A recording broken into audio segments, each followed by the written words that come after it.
Hello, I'm Robert Gamblin, oil painter and founder of Gamblin Artist Colors.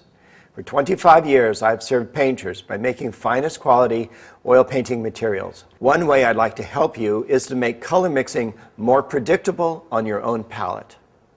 By using only grids of paint chips on a color chart, I can only show you the arrays of oil paints made by Gamblin Artist Colors.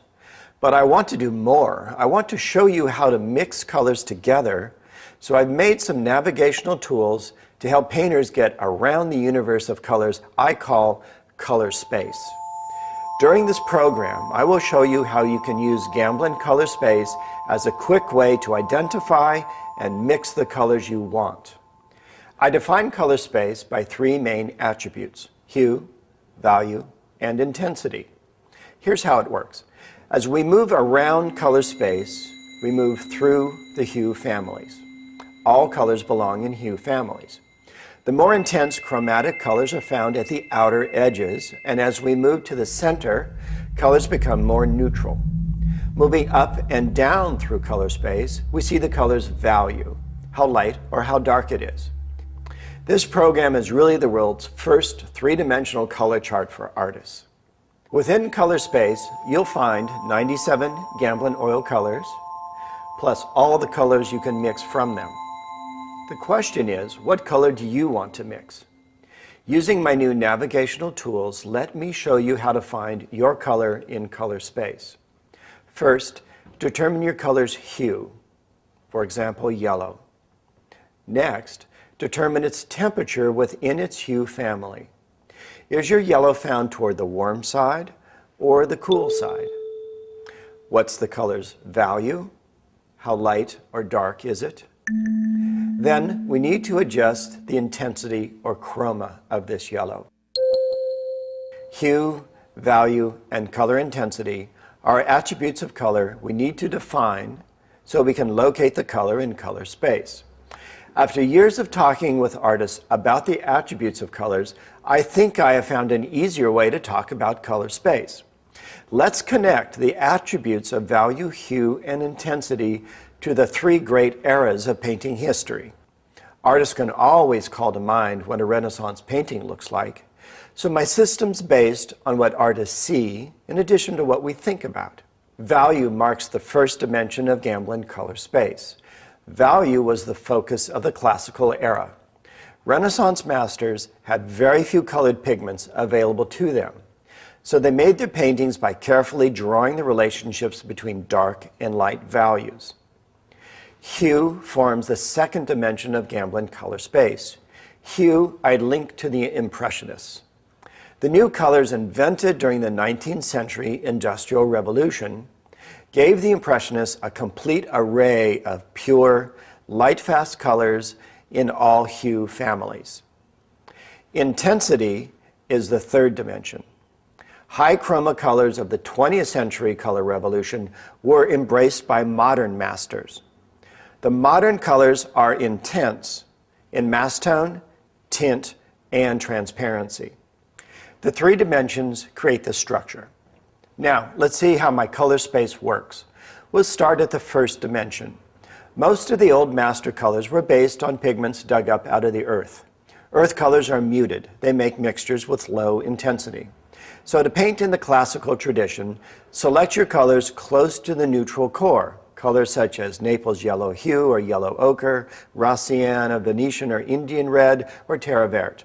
Black is at the bottom of color space, white is at the top.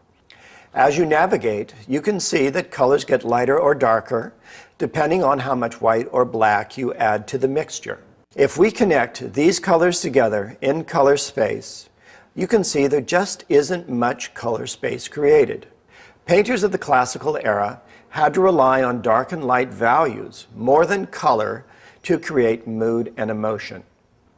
To break away from value-based techniques, you must move away from the neutral core. During the 19th century, more new light-fast pigments were made available to painters than during the previous 40,000 years. The furnaces of the Industrial Revolution gave us the mineral colors made by fusing metals together at high heat, such as cadmium, cobalt, and ultramarine.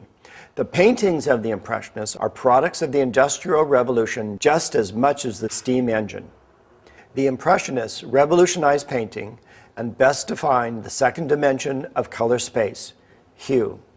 Yellow, orange, red, violet, blue, and green. All 7 million colors the human eye can see are organized into hue families. Compared to the pigments of the classical era, the mineral colors have much greater intensity and greater opacity. The Impressionists discovered that when you add white to the mineral colors, they quickly gray into the colors of the natural world. So the Impressionists could go out into the landscape and use their new colors to capture the light of any place at any time of the day. Their direct painting techniques and mineral colors dominated 20th century art.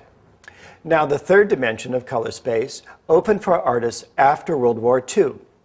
High-tech pigments made in controlled laboratory conditions create pure colors of very high chroma, intense colors with great transparency in all hue families, such as phthalo blue, Hansa yellow, and perylene red. These colors have high intensity in mass tone, which is the color as it comes from the tube, transparency, as it is seen in glazed layers, and tint, the color as it looks when mixed with white.